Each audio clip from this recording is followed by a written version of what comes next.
క్షత్రియులలో ముదిరాజువారు, కోమట్లలో భేరీ కోమట్లు, శూద్రులలో తెలుగు శూద్రులు నిలిచేరు.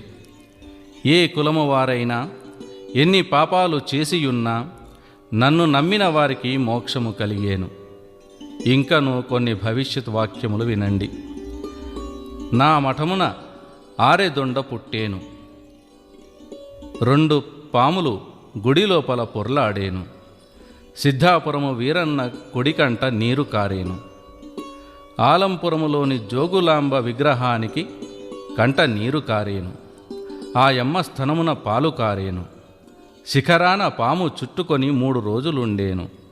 ఇంతటితో శ్రీ బ్రహ్మంగారి వచన కాలజ్ఞానము మొదటి భాగము సంపూర్ణము. 2వ భాగము వినండి. హరి ఓం. ఓంకార మంత్ర సంయుక్తం నిత్యం ధ్యాయ